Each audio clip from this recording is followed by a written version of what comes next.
Zero Dark 30 is about the decade-long hunt for Osama bin Laden. I want to make something absolutely clear. If you thought there was some working group coming to the rescue, well, I want you to know that you're wrong. The film does a great job in showing the magnitude of what the operation was. We are still no closer to defeating our enemy. It's not politics. It's about the common, ordinary person who works for the government and puts his life on the line. The specific individuals that were hands-on and did a lot of the legwork of a 10-year odyssey.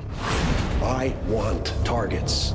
This movie focuses on what really happened, how they went about hunting them down. Bring me people to kill. It's a really intricate, well-plotted, and very interesting detective story. You will never find him. You've got the most dangerous man in the world. You've got a small band of people intensely trying to find him. The stakes couldn't be higher. How do you evaluate the risk of letting bin Laden slip through your fingers? The story follows a female officer of the CIA. You're gonna start working on the American Al-Qaeda cells. Protect the homeland. Bin Laden is the one who keeps telling them to attack the homeland. If you really want to protect the homeland, you need to get Bin Laden. No one really knows what it's like to be behind the scenes as a CIA operative in that part of the world. Once you're on their list, you never get off. And this is what that story is. The film's peppered with a really great ensemble cast. Just extraordinary people to be surrounded by. Jessica Chastain and Kyle Chandler and Jason Clarke. Jennifer Reilly, Mark Strong, Edgar Ramirez, big names. You know, they're well known within the acting community. James Gandolfini, who is the head of the CIA, genius casting, because he has such presence. I'm about to go look the president in the eye. And what I'd like to know is where everyone stands on this thing. Zero Dark 30 is a military term for 30 minutes past midnight. We use it as the title for two reasons. It refers to the time that the U.S. Navy SEALs were entering Pakistan. Eyes on target. Stay tight! And also as a metaphor for the entire 10-year hunt to find bin Laden.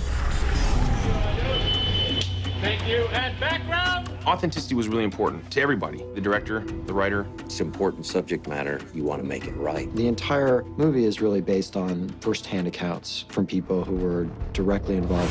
It's a journalist's attempt to define the true timeline of what happened. The responsibility to keep it very accurate was just all-consuming for me. It brings it to life in the way that only really talented actors and a brilliant director can do. That's pretty much it. What I love about Kathryn Bigelow is the juxtaposition of this charming woman and these testosterone-fueled movies. I don't think any other director could have made this film. This movie needed to look and feel very real. I wanted it to be very immediate and visceral and raw. So that dictated a kind of visual style of handheld cameras. And also the performances across the board are so finely calibrated and highly nuanced and come across with such honesty and integrity. Watch your back when you get back to Pakistan. Everyone knows you there now. It's very carefully calibrated to feel real.